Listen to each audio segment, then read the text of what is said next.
ladies and gentlemen, and welcome to our very first virtual conference, the Hotel Operations Summit, India 2020. I'm sure by now this lockdown has forced most of us to become slightly more tech-savvy than what we used to be. We have a power-packed day with several keynotes, interviews, and Before we begin, I urge you all to please familiarize yourselves with the event sessions. Um, the, the conference is designed to mimic a live event, and the tabs on your screen will be highlighted every time there's a live event taking place. If you're ever lost, you can go back to the reception area where all the information regarding the conference will be available, along with a set of frequently asked questions. Alternately, you can send a message in the event chat, and one of the organizers will respond to you. We have a networking break at 1:10 p.m. Do make sure that you go to the networking tab during this break. You may also explore the various booths we have by clicking on the Expo tab. For a seamless experience, I would request you all to kindly use earphones. And with that, I would like to now hand over to Manav Thadani to welcome you all to HOSI 2020.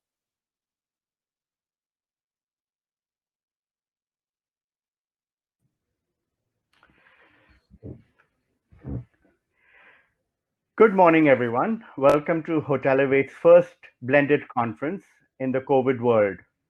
Our 8th edition of HOSI is seeing the largest participation till date for any of our conferences, and I think we have managed to get 2,400 registered delegates to participate sometime during the day.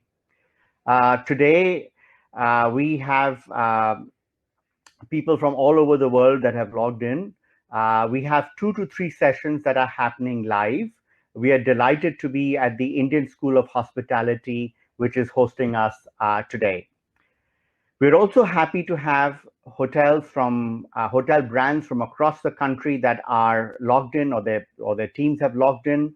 I know it's Friday, and I hope you have an enjoyable day. I also want to make a special mention of 3 hotel schools, IHM Aurangabad, the Indian School of Hospitality where we are, the Welcome Group Graduate Hotel School of Administration Manipal, all of whom have many of their school children or college students, in fact, participating. I hope by using Hopin, please do go, visit our exhibitors, go see the booths. During lunch break, we're going to have a networking break. And thereafter, you will be free to go and network with people, or basically go and see the booths that are out there. We also have polls happening through the day. So please do keep checking your polls to see if you have voted. There are some very interesting ones up there. So when the first one is up, the first poll, I think, is about how comfortable you are in taking flights. I actually also want to thank our main sponsors. So ISH, RateGain, MMT, a whole host of other sponsors that have supported us for this first virtual conference. We have an amazing lineup of you'll stick around to see as many of them as possible.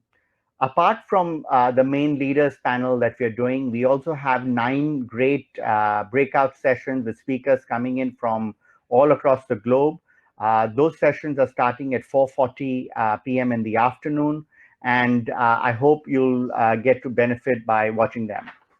This evening, we finish HOSI by hosting our annual Make My Trip General Manager of the Year Awards.